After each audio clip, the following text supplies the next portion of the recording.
Olá, meus irmãos, saúdo a todos com a paz do Senhor Jesus. Gostaria de meditar na palavra do Senhor Deus junto com vocês esses próximos 3 dias a respeito do texto bíblico em que a palavra de Deus narra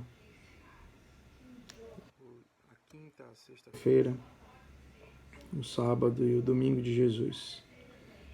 Talvez para nós seja um ano estranho no que diz respeito a essa data. Nós estamos em situações atípicas no nosso dia a dia, mas hoje é a sexta-feira santa, né? E o dia em que o nosso Senhor foi crucificado. Eu gostaria de ler com vocês aqui no livro de João, capítulo 18, onde a palavra do Senhor diz assim: Tendo Jesus dito estas palavras, saiu juntamente com seus discípulos para o outro lado do ribeiro Cedron, onde havia um jardim, e aí entrou com eles. E Judas, o traidor, também conhecia aquele lugar, porque Jesus ali estivera muitas vezes com seus discípulos. Tendo, pois, Judas recebido a escolta e dos principais sacerdotes e dos fariseus alguns guardas, chegou a este lugar com lanternas, tochas e armas. Sabendo, pois, Jesus todas as coisas que sobre ele haviam de vir, adiantou-se e perguntou-lhes: A quem buscais? Responderam-lhe: A Jesus, o Nazareno. Então Jesus lhes disse: Sou eu. Ora, Judas, o traidor, estava ali com eles. Quando, pois, Jesus lhes disse: Sou eu, recuaram e caíram por terra. Jesus de novo lhes perguntou: A quem buscais? Responderam: A Jesus, o Nazareno. Então lhes disse Jesus: Já vos declarei que sou eu. Se é a mim que, pois, buscais, deixai estes, para se cumprir a palavra que dissera: Não perdi nenhum dos que me deste. Então Simão Pedro puxou da espada que trazia e feriu o servo do sumo sacerdote, cortando-lhe a orelha direita, e o nome do servo era Malco. Mas Jesus disse a Pedro: Mete a espada na bainha. Não beberei porventura o cálice que o Pai me deu? Assim a escolta, o comandante e os guardas dos judeus prenderam Jesus e manietaram-no, e o conduziram primeiramente a Anás, pois era sogro de Caifás, sumo sacerdote, naquele ano. Há aproximadamente 2000 anos atrás, na quinta-feira, que foi o dia de ontem, à noite, foi quando essas coisas aconteceram. E elas começam a iniciar o momento da crucificação do Senhor Jesus Cristo. O momento anterior a esse é quando ele está no Getsemane, orando ao Senhor Deus, buscando ao Pai, em que nós vemos a palavra de Deus dizer que até gotas de sangue o Senhor Jesus Cristo suou, e enquanto ele estava diante de Deus, vendo tudo aquilo que iria acontecer com ele.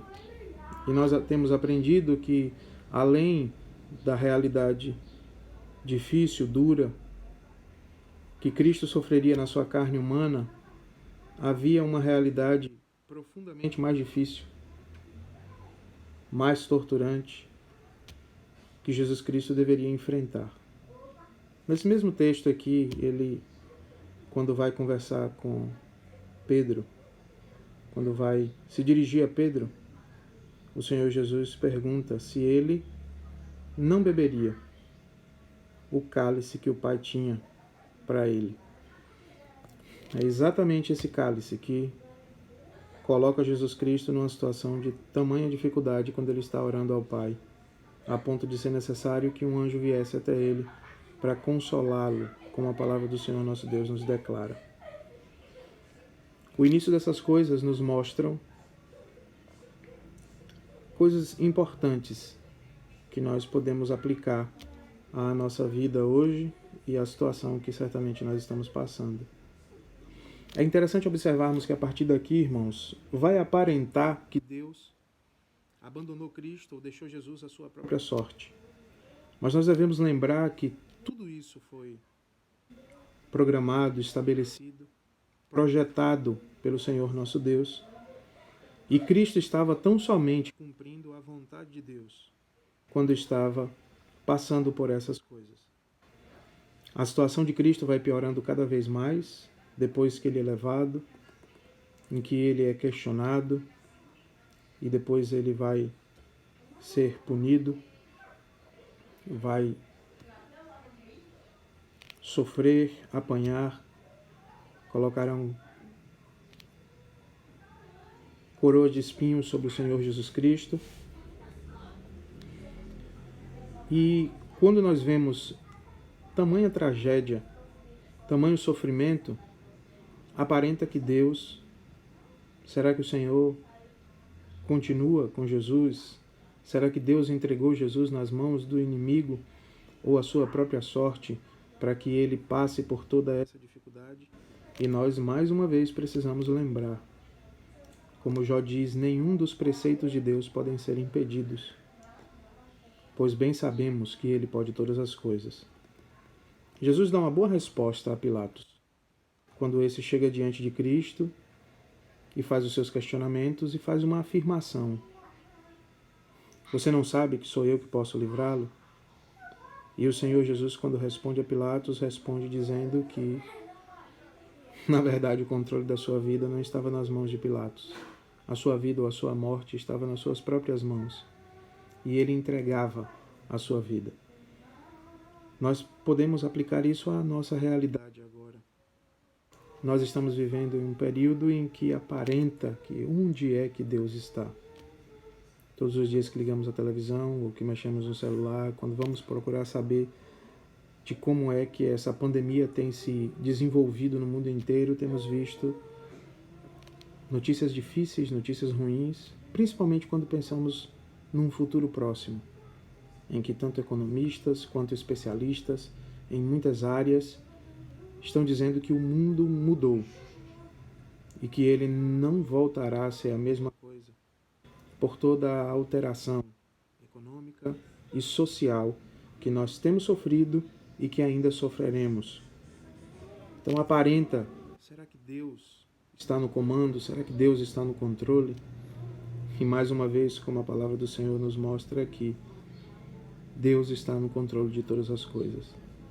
Ele não perde o controle. O Senhor Deus não é surpreendido. O Senhor Deus não pode ter alguém que o faça deixar de saber o que vai acontecer. Ele conhece todas as coisas. Passado, presente e futuro para Deus são a mesma coisa. O amanhã ou daqui a 1000 anos para o Senhor é como se fosse agora. Então nós podemos ter esperança de uma coisa. Essa situação em que Jesus está para passar vai ser extremamente dolorosa, cheia de sofrimento, de angústia, de muitas lágrimas, tanto para ele quanto para aqueles que o amavam. Imagine Maria, a mãe de Jesus, em que a Bíblia vai narrar de maneira vívida o momento em que ele está na cruz, que nós veremos um pouco mais tarde, porque aí já é a sexta-feira, nós estamos aqui na quinta. E quanto sofrimento, quanta dor, quanta angústia foram aqueles momentos em que Jesus estava passando. Pela pré-crucificação, pelo momento da crucificação e também pelo momento da sua morte. Mas nós devemos ter a lembrança de uma coisa. Toda essa dor, toda essa angústia, todo esse sofrimento, todo esse cálice da ira de Deus tinham como resultado algo maravilhoso. A nossa salvação vem disso. A nossa vitória sobre a morte vem disso. A nossa vitória sobre o pecado vem disso. Então nós podemos ter a esperança de que, não importa qual seja a consequência natural dessa situação em que nós estamos vivendo agora, todas as coisas cooperam para o bem daqueles que amam a Deus, daqueles que são chamados segundo o seu propósito. O Senhor está fazendo isso acontecer. Nós podemos não saber qual é o propósito de Deus, mas podemos ter esperança de uma verdade bíblica. Mesmo que as coisas aparentem dificuldade, sofrimento e dor, o Senhor Deus sempre faz isso para fazer prosperar, para fazer vencer aqueles que são deles. aqueles que são dele. Na entrega de Jesus está a nossa vitória. Na entrega de Jesus está a nossa esperança. O texto também tem a nos ensinar que, em momentos em que as coisas fogem ao nosso controle, nós temos a tendência de, como Pedro, querer agir com as nossas próprias mãos, querer resolver as coisas com a nossa própria capacidade, com aquilo que nós achamos que é o correto. E o Senhor Jesus vem a Pedro e o questiona. E em um outro evangelho, ele vai dizer a Pedro que retenha, porque aquele que usa a espada morre por ela. Ou seja, aquele que enfrenta as coisas na vida pela sua própria força, como a palavra do Senhor nos chama a atenção, dizendo que maldito é o homem que confia no homem, ou seja, que confia em si mesmo e faz a sua força o seu braço. Pois a palavra diz que o cavalo se prepara para a batalha, mas a vitória não vem dele, a vitória vem do Senhor. Pedro tenta resolver as coisas com a sua própria força, com a sua própria capacidade, da sua própria maneira,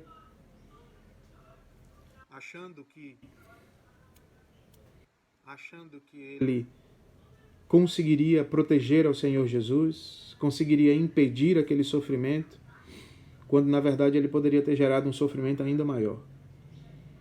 Se você observou bem, o texto vai dizer que Jesus Cristo se põe diante daqueles homens e pede a eles que se é a ele que eles procuram, que todos os outros deveriam ir, para que se cumprisse a palavra de que ele não havia perdido nenhum daqueles que Deus havia dado a ele.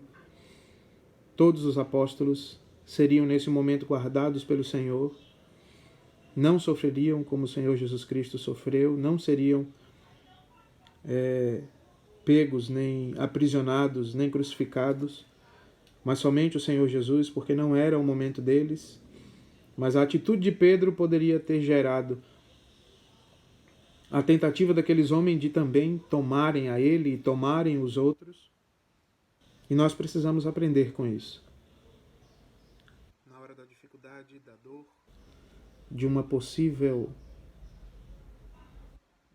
momento de sofrimento, de angústia, nós podemos achar que tomar a nossa própria força, fazer as coisas conforme a nossa própria cabeça, sem levar em consideração os princípios e as verdades da palavra do Senhor, podem surtir efeito.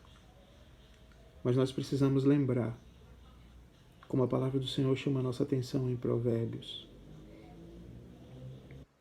que nós devemos confiar no Senhor e não nos estribar nos nossos próprios pensamentos. Nós devemos reconhecê-lo em nossos caminhos e ele endireitará as nossas veredas. Nesse momento, então, precisamos confiar no Senhor de todo o nosso coração, irmãos. Precisamos entregar a Ele a nossa esperança, os nossos pensamentos, as nossas emoções e confiar nele, porque Ele é o mesmo Deus. O mesmo Deus que há 2000 anos atrás, na noite de ontem, permitiu que o seu filho fosse entregado para a morte, para o sofrimento e para a angústia, mas ele estava com o controle em suas mãos. Era a sua vontade que estava prevalecendo, era o seu querer que estava prevalecendo, era os seus desígnios que estavam prevalecendo, e isso não findou com a nossa destruição, mas com a nossa salvação. Por isso estamos aqui hoje, por isso podemos contar com Ele, por isso podemos ser chamados de filhos de Deus. Por isso podemos ter convicção de que as nossas orações são ouvidas. Há um mediador entre nós e Deus, e Ele é o Senhor Jesus. Foi necessário Ele passar por isso. É necessário nós passarmos por essa situação para que aprendamos, para que cresçamos. Para nós não é alegria estarmos distantes uns dos outros. Eu não consigo acreditar que um cristão tem prazer em estar afastado da igreja. Eu tenho certeza que todos nós estamos sentindo a falta uns dos outros. Mas precisamos lembrar que o nosso Redentor vive e Ele vai se levantar mostrar aos homens que em nenhum momento ele perdeu o controle das coisas.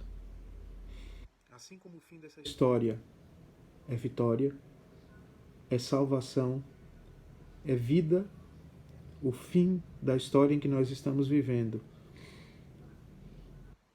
Pois Paulo chama a nossa atenção dizendo: para nós, o viver é Cristo e o morrer é ganho. Não que nenhum de nós queira morrer. Não que estejamos esperando isso, ansiosos por isso, no sentido de que esse vírus tire a nossa vida, mas nós não podemos nos desesperar.